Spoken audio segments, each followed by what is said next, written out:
Have you ever wondered how China, one of the world's oldest civilizations, came to be? It's a question that leads us into the mists of time, to a period when history and mythology intertwine, the dawn of the Xia dynasty. The Xia dynasty, as chronicled in ancient historical texts, is considered the first dynasty in China.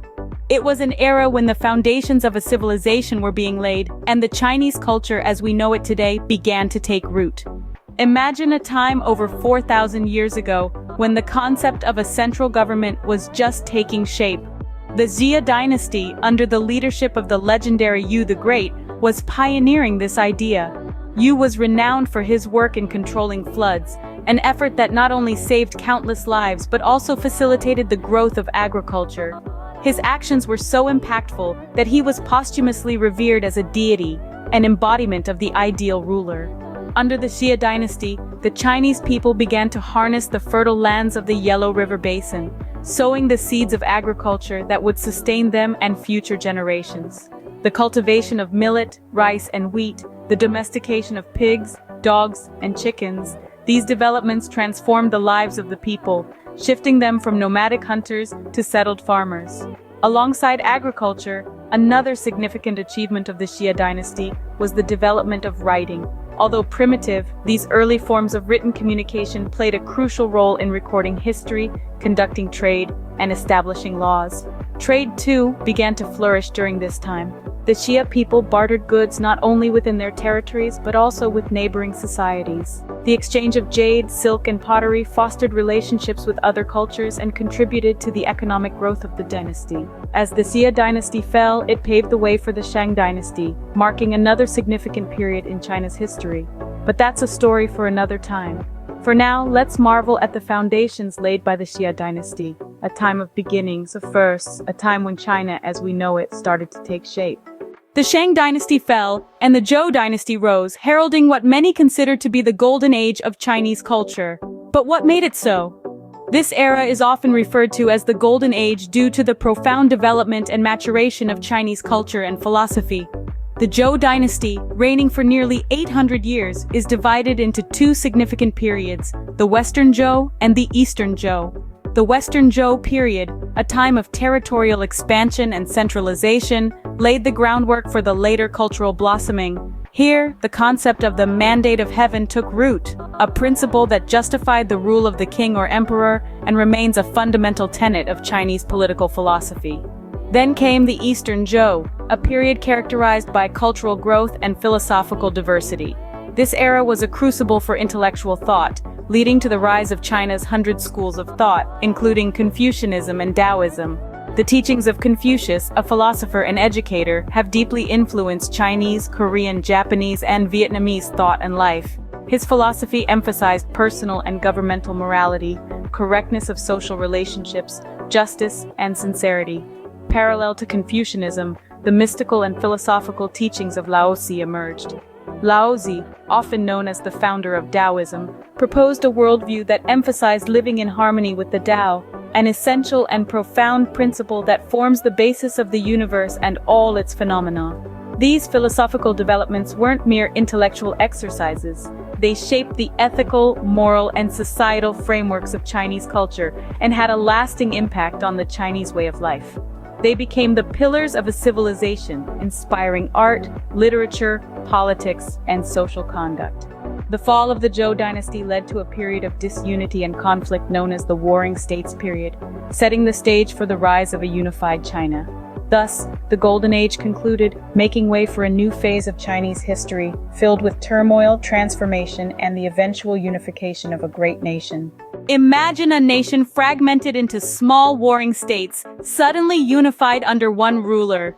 This was China under the Qin dynasty. Now, it's hard to fathom the magnitude of such a transformation, but let's dive right in and explore this pivotal chapter in Chinese history. In the year 221 before the Common Era, the Qin dynasty emerged victorious, unifying China after centuries of conflict among the warring states.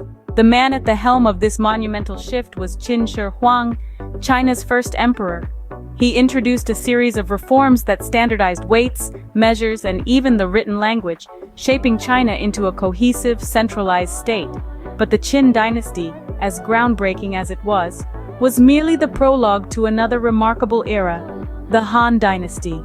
Ascending to power in the year 206 before the Common Era, the Han Dynasty expanded the empire, stretching its boundaries farther than ever before. Under the Han Dynasty, China's influence grew, and so did its connections with the outside world. This era saw the creation of the Silk Road, a network of trade routes that not only facilitated the exchange of goods but also ideas, culture, and technology. The Silk Road was the internet of its time, connecting China to the far-flung corners of the ancient world. And who can forget the Great Wall? While its construction began during the Qin dynasty, it was during the Han era that this monumental feat of human engineering truly took shape. Stretching thousands of miles, the Great Wall stands as a testament to China's determination and ingenuity. But as history often teaches us, all good things must come to an end. The Han Dynasty eventually fell, plunging China into a period of turmoil and division. But remember, this was not the end of the story, but merely the end of a chapter. The fall of the Han Dynasty led to a period of turmoil and division, but China was far from finished. The fall of the Han Dynasty plunged China into centuries of division and conflict. How did they rise from the ashes?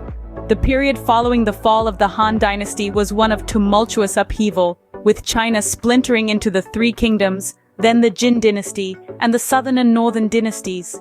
It was a time of warlords and power struggles, but also one of cultural and intellectual blossoming, as the chaos of the times sparked new ideas and innovations. Emerging from this period of division, China underwent a cycle of fragmentation and reunification, a dance of dynasties that would shape its destiny. The Sui dynasty, though short-lived, set the stage for the golden age of the Tang dynasty. The Tang era saw advancements in literature, art, and technology, with the creation of the world's first mechanical clock and the spread of Buddhism. However, the Tang dynasty's decline gave rise to the Song dynasty, a period of economic revolution and scientific discovery. The Song era gave us movable type printing and gunpowder, inventions that would change the course of history. Yet, it was also a time of constant threat, with the Mongols to the north ever ready to pounce.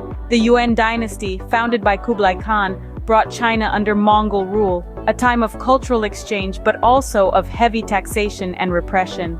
The Chinese people, longing for independence, rallied under the banner of the Ming dynasty, which restored Chinese rule and saw the construction of the Great Wall and the Forbidden City. The Qing dynasty, the last of the imperial dynasties, ushered in an era of foreign influence and internal rebellion. Despite significant advancements in literature and philosophy, the Qing struggled with the pressures of modernization and the encroaching power of foreign nations. The fall of the Qing dynasty marked the end of imperial China, paving the way for a new era. Yet each dynasty, each period of division and reunification has left an indelible mark on China's rich tapestry, shaping the nation we know today. From an ancient civilization to a global superpower, how has modern China come to shape the world we know today? The People's Republic of China was founded in the mid-20th century, a critical juncture in the nation's history, marked by a revolutionary wave that sought to redefine China's identity and place in the world. The Cultural Revolution that followed was a period of significant upheaval as the country grappled with radical changes in its political, social, and cultural fabric. But the winds of change did not stop there.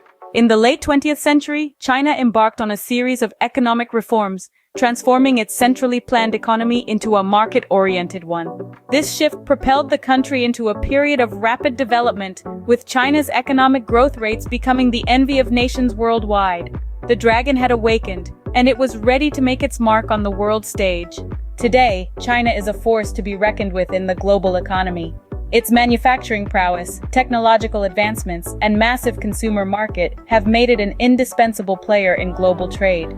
Politically, China's influence is felt across continents, with its Belt and Road Initiative reshaping the geopolitical landscape.